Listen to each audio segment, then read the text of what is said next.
আমাদের পার্টি জীবনে অত্যন্ত দুঃখের একটা দিন। বুদ্ধদেব ভট্টাচার্য শুধুমাত্র প্রাক্তন মুখ্যমন্ত্রী নন, তিনি একটা যুব সমাজের আইকন। যুব আন্দোলনের মধ্যে দিয়ে আমাদের পার্টিতে শক্তিশালী করার যে পরিকল্পনা, সেই পরিকল্পনার অন্যতম কাণ্ডারি হচ্ছেন কমরেড বুদ্ধদেব ভট্টাচার্য। পশ্চিমবাংলার যুব সমাজকে সংগঠিত করার ক্ষেত্রে তার অবদান পশ্চিমবাংলার যুব সমাজ কখনো ভুলতে পারবে না। ডিওয়াইএফ, ভারতের গণতান্ত্রিক যুব ফেডারেশন প্রতিষ্ঠাতা সম্পাদক কমরেড বুদ্ধদেব ভট্টাচার্য। তারপরে তার পার্টি জীবন, এই সমস্ত কিছু সবাই জানে আর কি। মুখ্যমন্ত্রী থাকাকালীন তার জীবনের প্রধান লক্ষ্য ছিল যে পশ্চিমবাংলার যুব সমাজকে কিভাবে সামনের সারিতে নিয়ে আসা যায় তার পরিকল্পনা করা। এবং তিনি যে স্বপ্ন দেখতেন, যে স্বপ্ন সঞ্চারিত করেছিলেন যুব সমাজের মধ্যে, সেই স্বপ্নকে বাস্তবায়িত করার জন্যে তিনি পরিকল্পনা গ্রহণ করেছিলেন। সেই পরিকল্পনা অনুযায়ী তিনি কর্মসূচিও গ্রহণ করেছিলেন। কিন্তু দুর্ভাগ্য গোটা পশ্চিমবাংলার মানুষের, গোটা পশ্চিমবাংলার যুব সমাজের, যে পশ্চিমবাংলার যে নতুন ভাবনা চিন্তা করার পথিকৃৎ, পশ্চিমবাংলার মানুষকে আরও উন্নত করবার, মানসিকভাবে উন্নত করবার, অর্থনৈতিকভাবে উন্নত করবার যে পরিকল্পনা তিনি গ্রহণ করেছিলেন, কিছু অপশক্তি নানান রকম পরিকল্পনার মধ্যে দিয়ে সেই স্বপ্নকে ভেঙে চুরমার করে দিয়েছে। শুধুমাত্র সিঙ্গুর নয়, শুধুমাত্র সিঙ্গুরের কারখানাকে ডিনামাইট দিয়ে ধ্বংস করে দেওয়া নয়, প্রকৃত অর্থে যুব সমাজের মেরুদণ্ডকে ভেঙে দিয়েছে এই বর্তমান তৃণমূল সরকার এবং তার সাগরেদরা। বুদ্ধদেব ভট্টাচার্য যে পরিকল্পনা করেছিলেন পশ্চিমবাংলার অর্থনৈতিক ক্ষেত্রে উন্নতির ক্ষেত্রে, সমস্ত ধ্বংস করে আজকে পশ্চিমবাংলাটাকে শ্মশানে পরিণত করে দিয়েছে আজকে তৃণমূল সরকার। আমি জানি এখন অনেক কুমিরের কান্না নানান রকমভাবে বেরোবে, নানান রকমভাবে শোক জ্ঞাপন করার পরিকল্পনা গ্রহণ করবে। যারা বুদ্ধদেব ভট্টাচার্যের স্বপ্নকে ভেঙে চুরমার করে দিয়েছে, যুব সমাজের স্বপ্নকে চুরমার করে দিয়েছে, তারা নানান রকমভাবে শ্রদ্ধা জ্ঞাপনের চেষ্টা করবে। মানুষ তাদের চেনে, মানুষ তাদের জানে। সুতরাং কুমিরের কান্না কেটে মানুষের মনকে ভোলানো যাবে না। আমাদের মাননীয় মুখ্যমন্ত্রী শোক প্রকাশ করেছেন। ওকে বারে বারে যখন অসুস্থ ছিলেন দেখতে গেছেন এবং উনি পূর্ণদিবস ছুটিও ঘোষণা করেছেন সরকারিভাবে ওনার প্রয়াণে। বা আমাদের সাথে রাজনৈতিক মতপার্থক্য থাকলেও এবং সিঙ্গুরের জমি অধিগ্রহণ নিয়ে তার সাথে মতপার্থক্য ছিল। তারপরে হাইকোর্টও রায় দিয়েছিল যে অধিগ্রহণ ঠিক হয়নি। সে প্রশ্নে যাচ্ছি না আমি। হ্যাঁ, একজন আমি যেভাবে দেখেছি একজন হিসাবে উনি বিরোধী দলে থাকলেও সাধারণভাবে জীবনযাপন করতেন, এইটুকু বলতে পারি। ওরা তো পার্টির নির্দেশে কাজ করে এবং পার্টি দিয়েছে কাজ করে, সেইভাবে আলাদা করে কিছু ব্যাপার নেই।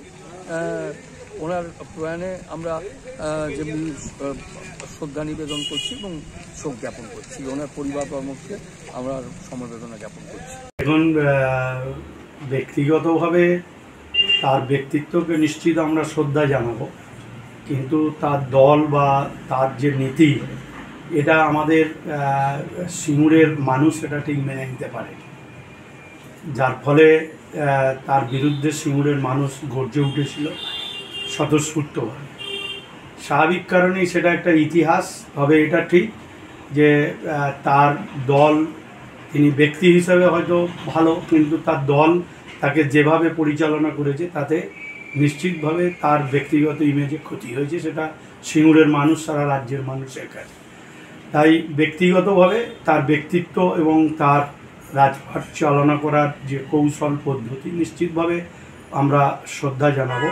কিন্তু তিনি যে নীতি নিয়ে সিঙ্গুরের মানুষের আঘাত করেছেন, আমরা যতদিন বাঁচবো সেটা বিরোধিতাই করে যাব। তিনি অনেক দিন ধরেই ভুগছিলেন, দীর্ঘদিন তিনি ভুগছিলেন, শ্বাসকষ্টে ভুগছিলেন, বাইপ্যাপ নিতে হতো ইত্যাদি ইত্যাদি বিষয় ছিল। পলিট ব্যুরোর সদস্য ছিলেন আমাদের পশ্চিমবাংলার প্রাক্তন মুখ্যমন্ত্রী। ছাত্র যুব আন্দোলন, বিশেষ করে ছাত্র যুব আন্দোলনের পুরোধা নেতৃত্ব। আজকে সকাল 8:20 নাগাদ তিনি প্রয়াত হয়েছেন তার নিজ বাসভবনে। 80 বছর বয়সে হয়েছিল তার। 1999 সাল থেকে একদম 2011 সাল অবধি তিনি মুখ্যমন্ত্রীর দায়িত্বভার গ্রহণ করেছিলেন। 1977 সালে তিনি প্রথম বামফ্রন্ট সরকারের তথ্য সংস্কৃতি দপ্তরের মন্ত্রী হয়েছিলেন। কারণ পশ্চিমবাংলার ছাত্র যুবদের স্বার্থে তিনি কৃষি ভিত্তি, কৃষি আমাদের ভিত্তি, শিল্প আমাদের ভবিষ্যৎ, এই স্লোগান, তারই দেওয়া স্লোগান, এই স্লোগানকে সামনে রেখে তিনি পশ্চিমবাংলার বুকে যাতে কলকারখানা গড়ে ওঠে, বেকার যুব যাতে চাকরি বাকরি পায়, তার যে মহান যে উদ্যোগ, সেই উদ্যোগ তিনি নিয়েছিলেন। শেষ দিন পর্যন্ত তার একটা আফসোস থেকে যায়। সিঙ্গুরে তিনি যে কারখানা তৈরি করতে চেয়েছিলেন আমাদের বেকার যুবদের স্বার্থে, সেটা তিনি করে যেতে পারেননি, তার বড় আফসোস। তিনি বাংলায় রাজনৈতিক নক্ষত্রের পতন। অনেক বড় রাজনীতিবিদ ছিলেন এবং শুধু বাংলা নয়, ভারতবর্ষের কমিউনিস্ট আন্দোলনেরও একসময় নেতৃত্ব দিতেন।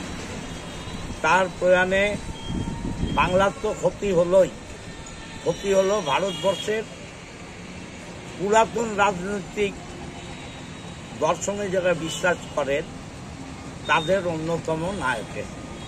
তার আত্মার শান্তি কামনা করি এবং তার পরিবারবর্গের সুখ ও সমৃদ্ধি কামনা করি।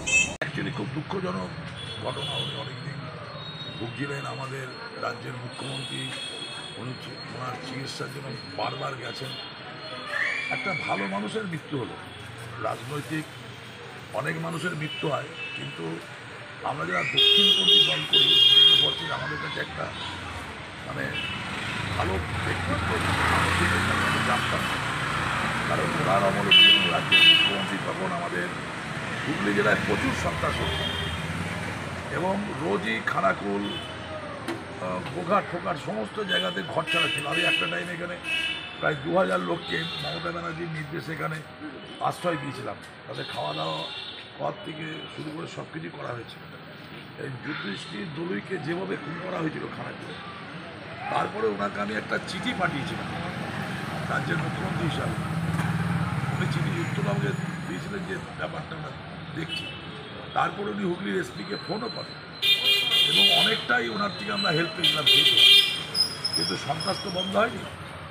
কিন্তু আমি এই কথা বলবো যে রাজনৈতিক জগতে একটা ভালো মানুষের মৃত্যু হলো, একটা রাজনৈতিক নক্ষত্রের মৃত্যু হলো। আর ওনাকে আমি এবং অনেক মানুষ তো আছে যে ব্যক্তিগতভাবে শ্রদ্ধা করি, বিধানচন্দ্র রায়, এবং এই কথা বলবো যে তার আগে যিনি মুখ্যমন্ত্রী তার থেকে ওনার আদর্শ পদক্ষেপ কিছু ছিল যে সেই টাইমে উনি অনেকটা কন্ট্রোল করতে চেয়েছিলেন বাসবাদী কমিউনিস্ট পার্টির সন্ত্রাস। কিন্তু দুঃখের বিষয় সেটা তিনি পারেননি। কারণ এলসি থেকে শুরু করে জেলা সেক্রেটারি, তাদের হস্তক্ষেপ, অনেক এমপি হয়েছে, যাদের জন্য উনি সবটাই ঠিক পদক্ষেপ নিতে চেয়েছিলেন, কিন্তু এটা কার্যকরী আমি মনে করি না। ওনার মৃত্যুতে একটা আমি বলবো পশ্চিমবাংলার ক্ষতি হল।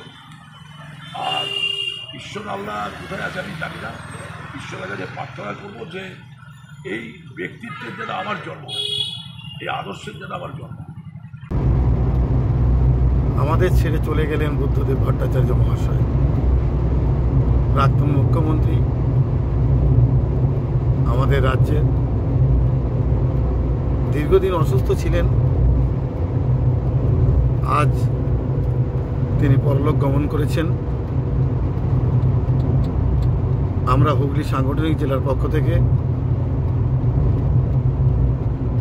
ওনার আত্মার শান্তি কামনা করি এবং উনি যেন অমৃত লাভ করেন এবং ওনার পরিবারকে সমবেদনা জানাই। ওনারা ভালো থাকুন। ঈশ্বরের কাছে মঙ্গল কামনা করি। ব্যক্তিগতভাবে উপলব্ধি, ওনার সাদা পাঞ্জাবিটাতে সারা জীবন চেষ্টা করে কেউ কালো দাগ লাগিয়ে দিতে পারেনি। আর তৃতীয় কথাটা আপনাদের সামনে বলি, ওনাকে ব্যক্তিগত জীবনে কখনো উদ্যোগ নিয়ে নিজের সম্পর্কে সততার প্রতীক বলে প্রচার করতেও হয়।